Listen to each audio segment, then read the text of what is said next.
Pharynx, pharynx is a common opening for food and air, हम समझते हैं, मुंह खोलते हैं तो फेरिंग्स है लास्ट में। Pharynx opens into the trachea.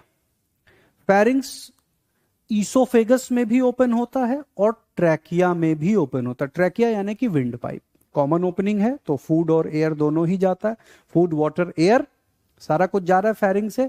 So pharynx जब ट्रैकिया में ओपन होता है तो ट्रैकिया का जो फर्स्ट पार्ट है, ऊपर का जो ब्रॉड पार्ट है ट्रैकिया का, कुछ इस तरह से होता है ट्रैकिया का ब्रॉडर पार्ट, है ना। इस ब्रॉडर पार्ट को हम लैरिंग्स कहते हैं। ये जा रहा है ना, और फिर यहां से ब्रेक हो जाता है ब्रोंकस में।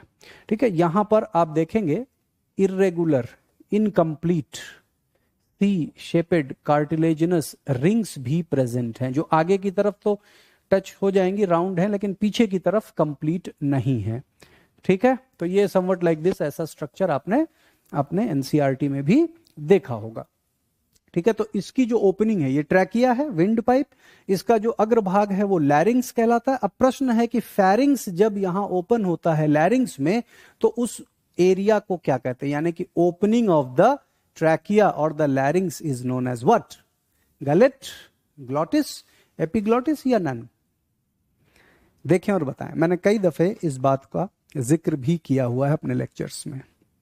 देखिए होता क्या है कि ये हमारा फ्रंट में जो है विंड पाइप है, विंड पाइप फ्रंट में है, इसके पीछे फूड पाइप है ईसोफेगस, और यहां है जुबान, जीभ, जीभ तो आ गई है, जीभ के जस्ट पीछे विंड पाइप और उसके पीछे फूड पाइप, है ना, और यहां पर जुबान है। तो जब भी निवाला हम निगलते हैं, खाने को निगलते हैं, तो पूरी गारंटी है कि पहले विंड पाइप है तो उसी में चला जाएगा।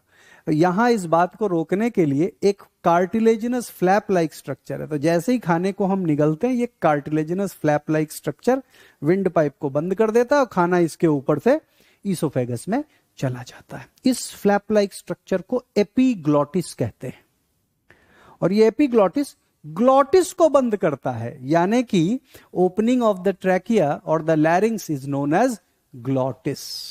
ठीक है, गलेट शब्द हलक से रिप्रेजेंट होता है, यानी कि जो फूड का जाना, लोअर ऑर्गेनिजम्स में गलेट यूज करते हैं।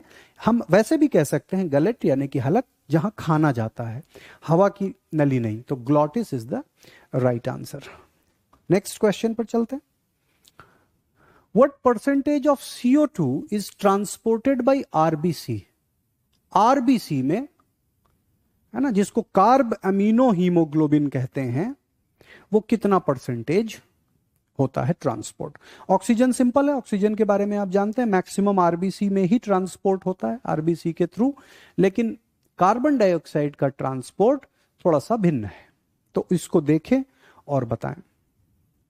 देखिए, कार्बन डाइऑक्साइड का जो मैक्सिमम पोर्शन है वो ब्लड प्लाज्मा में बाइकार्बोनेट आयंस के रूप में जाता है, जो कि 70% के करीब है। 7% के करीब करीब कार्बन डाइऑक्साइड ब्लड प्लाज्मा में डिसॉल्व्ड स्टेट में ट्रांसपोर्ट होता है, और अप्रोक्सीमेटली 23%, जो कि 20 से 25 के अंदर ही आता है, it is transported via RBC as carbamino haemoglobin. ठीक है, 97% तो ऑक्सीजन ट्रेवल करता है आरबीसी के थ्रू। तो क्वेश्चन बहुत सिंपल है, लेकिन आपको पूरी चीजों को रिकॉल करा रहे हैं, एंड आई होप अब तक आपने सारे सही किए हैं। Next, the covering of lung is called, हमारे फेफड़े की जो कवरिंग है जिसको लंग कहते हैं, उसकी कवरिंग को क्या कहते हैं? पेरिकार्डियम, पेरिकॉन्ड्रियम, प्लूरल मेम्ब्रेन, या प्लूरा, या प्लूरल कैविटी। कवरिंग की बात हो रही, आंसर तो आप समझ ही गए होंगे। पेरिकार्डियम हार्ट की कवरिंग को कहते हैं, पेरिकॉन्ड्रियम कॉन्ड्रोसाइट्स कार्टिलेज होते हैं, तो कार्टिलेज के ऊपर कवरिंग पाई जाती है कहीं कहीं पर, उसको पेरिकॉन्ड्रियम कहते हैं।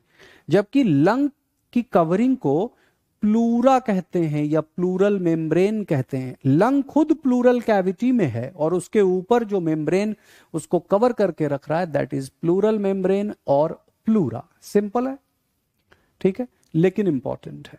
आगे बढ़ते हैं नेक्स्ट क्वेश्चन की तरफ।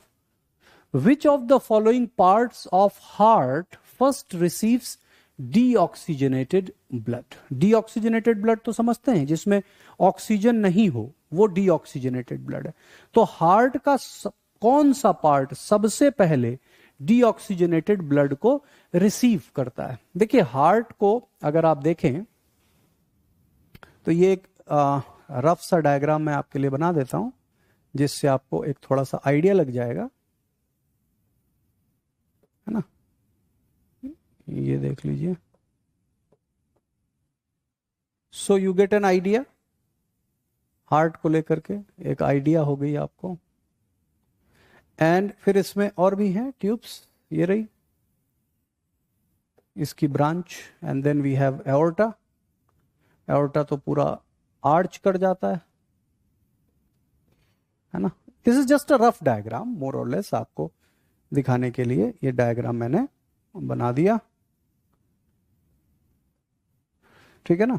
अब यहां एक बात समझने वाली है, हार्ट में एक बात समझने वाली है, वो ये कि जब भी आप बचपन से मैथमेटिक्स करते आए हैं तो इस साइड को एलएचएस पकड़ते थे, इसको आरएचएस पकड़ते थे, लेकिन एनाटॉमिकल डायग्राम्स में थोड़ा सा भिन्न है। जब मैं ड्रॉ कर रहा हूं तो मैं अपने ही बॉडी को रिप्रेजेंट करूंगा। मेरा लेफ्ट ये है और मेरा राइट ये है, तो इधर की तरफ का जो हिस्सा है वो राइट हैंड साइड है, यानी कि ये राइट है और ये लेफ्ट है, ठीक है ना। डीऑक्सीजनेटेड ब्लड सबसे पहले इंफीरियर और सुपीरियर वेना केवा से यहीं पहुंचता है, यानी कि सर्वप्रथम राइट एट्रियम में पहुंचता है डीऑक्सीजनेटेड ब्लड। उसके बाद राइट वेंट्रिकल में जाता है, फिर पल्मोनरी आर्टरी से लंग्स में जाता है और फिर ऑक्सीजनेटेड होकर के लेफ्ट हैंड साइड आता है। तो right auricle is the correct answer, ठीक है। बहुत सिंपल सा डायग्राम मैंने आपको बनाया ताकि आपकी समझ में आ जाए। हार्ट के डायग्राम्स को जरूर देख लीजिएगा, ह्यूमन फिजियोलॉजी में जितने भी डायग्राम्स हैं उनको एक बार जरूर गो थ्रू कर लीजिएगा। चलिए एक और प्रश्न, tricuspid valve is present in between. Tricuspid valve कैसा होता है? ट्राइकस्पिड वॉल्व में 3 कस्प्स होते हैं। कस्प का मतलब है 3 ओपनिंग, ठीक है ना। This it is somewhat like this. ऐसे करके आप देखिए 3 फ्लैप हैं, 1 2 3, ये ट्राइकस्पिड है। और एक होता है बाइकस्पिड वॉल्व। बाइकस्पिड वॉल्व को सेमिलूनर या मिट्रल वॉल्व भी कहते हैं, जिसमें बस 2 कस्प हैं, 2 कस्प ओपन हो जाते हैं एक तरफ, ठीक है ना। तो जहां पर डीऑक्सीजनेटेड ब्लड एट्रियम से वेंट्रिकल में जाता है वहीं होता है ट्राइकस्पिड वॉल्व, यानी कि right atrium and right ventricle के बीच में देखने को मिलेगा। लेफ्ट एट्रियम और लेफ्ट वेंट्रिकल के बीच में इस तरह का वॉल्व, जिसको मिट्रल वॉल्व भी कहते हैं, it is also a type of semilunar valve, यहां देखने को मिलता है, ठीक है। Next question, circulatory system does not help in. Circulatory system जिसमें हार्ट, ब्लड, लिम्फ, है ना, ये इन्वॉल्व होते हैं, और arteries, veins, arterioles, venules, capillaries, यानी कि heart pumping organ, channels, arteries, arterioles, veins, venules and capillaries, और फ्लूइड जो उनके थ्रू मूव कर रहा है, that is blood and the lymph, है ना। 2 फ्लूइड मूव करते हैं सर्कुलेटरी सिस्टम में, ब्लड और लिम्फ। तो सर्कुलेटरी सिस्टम के कार्य में इनमें से कौन सा कार्य नहीं आता है? Transport of respiratory gases, oxygen, carbon dioxide को ब्लड ही ट्रांसपोर्ट करता है तो वो आता है। Transfer of hormones, hormones are directly released into the blood by the endocrine glands, तो वो ब्लड उसको कर रहा है।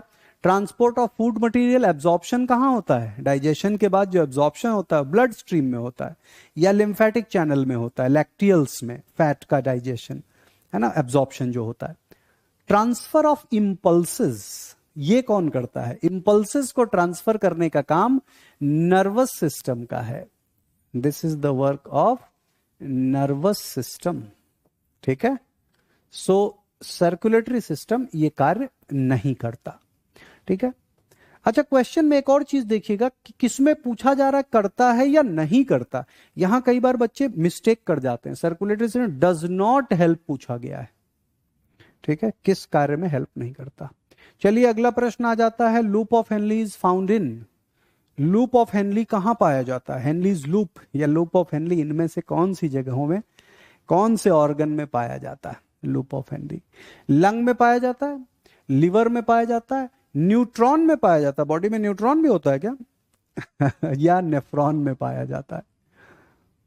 तो नेफ्रॉन को structural and functional unit of kidney कहते हैं, जिसमें बोमन्स कैप्सूल, ग्लोमेरुलस, इसके अलावा PCT, loop of Henle, DCT and then collecting duct होता है। यानी कि लूप ऑफ हेनली जिसमें वाटर का एब्जॉर्प्शन होता है मेनली, और सिलेक्टिव एब्जॉर्प्शन होता है असेंडिंग लिम्ब में सॉल्ट्स का, ठीक है। तो इट इज द नेफ्रॉन जहां पर लूप ऑफ हेनली पाया जाता है। नेफ्रॉन भी दो तरह के होते हैं, कॉर्टिकल एंड जक्स्टा मेडुलरी। इनके बारे में भी एनसीईआरटी में दिया हुआ है, इसको अच्छे से पढ़ लीजिएगा। काउंटर करंट मैकेनिज्म भी पढ़ लीजिएगा। इसमें से किसी भी ह्यूमन फिजियोलॉजी के टॉपिक में अगर आपको कोई कमजोरी हो या समझने में दिक्कत आती हो तो आप कमेंट में जरूर बता दीजिएगा। कुछ ही दिन बचे हुए एग्जाम के, मैं कोशिश करूंगा कि आपके वो डाउट भी सॉल्व कर दूं। चलिए नेक्स्ट क्वेश्चन की तरफ बढ़ते हैं। Anti diuretic hormone is also known as anti diuretic hormone. Anti diuretic hormone की अधिकता से वाटर का रिलीज ज्यादा होने लगता है, मूत्र यानी कि यूरिन की क्वांटिटी बढ़ जाती है। Anti diuretic hormone, anti diuretic hormone posterior pituitary से रिलीज होता है और उसका दूसरा नाम है वैसोप्रेसिन, ठीक है। तो ये डायरेक्ट क्वेश्चन है, आपको पता होना चाहिए। एंटी डायूरेटिक हार्मोन का एब्रीविएशन भी है एडीएच। एडीएच और वैसोप्रेसिन सेम है। ये पोस्टीरियर पिट्यूटरी से रिलीज होने वाला हार्मोन है, ठीक है। तो हार्मोन्स के बारे में मैंने पहले भी कहा है, सारे हार्मोन्स की लिस्ट जरूर देख लीजिएगा। चलिए एक और प्रश्न पर आते हैं। Ribs are attach to, ribs जो हमारा ये रिब केज है जो लंग्स को सपोर्ट करता है, वो कहां अटैच्ड रहते हैं? रिब्स कहां अटैच रहते हैं? स्कैपुला में अटैच रहते हैं, शोल्डर ब्लेड या स्टर्नम, ब्रेस्ट बोन या इलियम या क्लैविकल। तो बोन्स के नाम एपेंडिकुलर स्केलेटन और एक्सियल स्केलेटन, इनके बोन्स का पूरा एक टेबल दिया हुआ है एनसीईआरटी में। उस टेबल को ध्यान रखना बहुत जरूरी है। तो रिब्स आकर के अटैच होते हैं। फॉल्स रिब्स या फ्लोटिंग रिब्स को छोड़ करके बाकी सब स्टर्नम या ब्रेस्ट बोन के साथ अटैच होते हैं, ठीक है ना। So ribs are attach to the sternum. और पीछे की तरफ बात करें तो वर्टिब्रल कॉलम के साथ एसोसिएशन है, ठीक है। तो स्टर्नम के साथ अटैच्ड होते हैं। चलिए एक और बड़ा important question. Ankle, knee and elbow joint, elbow नी, ये नी पैरों की नी, और एंकल पैरों के नीचे एंकल जो होता है, ये किस तरह के जॉइंट हैं? देखिए इस प्रश्न में पिवट जॉइंट भी दिया हुआ है, एलिप्सॉइड जॉइंट भी दिया हुआ है, हिंज जॉइंट भी और सिनोवियल जॉइंट भी। हिंज जॉइंट क्या होते हैं? दरवाजे के कब्जे की तरह। जैसे दरवाजा है, एक ही तरफ खुलेगा, बंद होगा, खुल गया, पीछे तो नहीं जाएगा ना, यूं यूं। आप देखिए ये जो एल्बो जॉइंट है, ये दरवाजे की तरह ही जॉइंट है, हिंज जॉइंट की तरह ही है, हिंज जॉइंट की तरह ही। तो हिंज जॉइंट को देख करके आपके मन में टेम्पटेशन होगा कि हिंज जॉइंट ही है। पिवट जॉइंट धुरी की तरह है, जैसे हमारा स्कल रहता है यूं यूं, पिवट धुरी की तरह। और एलिप्सॉइड जॉइंट में स्लाइट एलिप्टिकल मूवमेंट होता है, जैसे ये टार्सल्स, मेटाटार्सल, कार्पल, मेटाकार्पल्स में होता है ना। सो अब देखिए हिंज जॉइंट की तरफ आपका इशारा हो रहा है, लेकिन ये तीनों के तीनों जॉइंट, एंकल, नी और एल्बो, इनमें सिनोवियल फ्लूइड भी प्रेजेंट रहता है। सिनोवियल फ्लूइड की प्रेजेंस की वजह से इनको सिनोवियल जॉइंट कहा जाता है। तो जब हिंज जॉइंट और सिनोवियल जॉइंट दिया हो और इस तरह के जंक्शंस की बात हो तो सिनोवियल जॉइंट ही करेक्ट आंसर है। अदरवाइज हिंज जॉइंट भी हो सकता है अगर सिनोवियल जॉइंट का ऑप्शन ना दिया हो। इन जॉइंट्स के बारे में भी देख लीजिएगा जरा गौर से।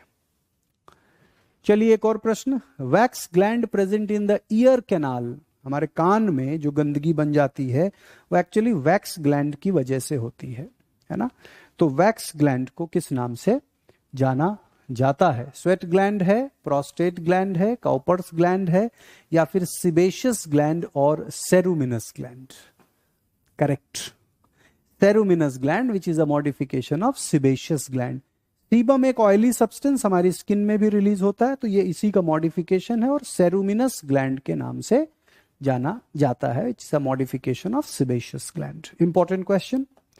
Next, number of spinal nerves in human. तो दो तरह की नर्व्स होती हैं, स्पाइनल नर्व्स और क्रेनियल नर्व्स। हमारे पास 12 पेयर ऑफ क्रेनियल नर्व्स हैं और 31 पेयर ऑफ स्पाइनल नर्व्स हैं। तो कोई कंफ्यूजन नहीं होना चाहिए, ये नंबर आपको ध्यान में रहना चाहिए। है तो बड़ी सिंपल बात, लेकिन कई बार दिमाग से उतर जाता है, तो ये नहीं करना।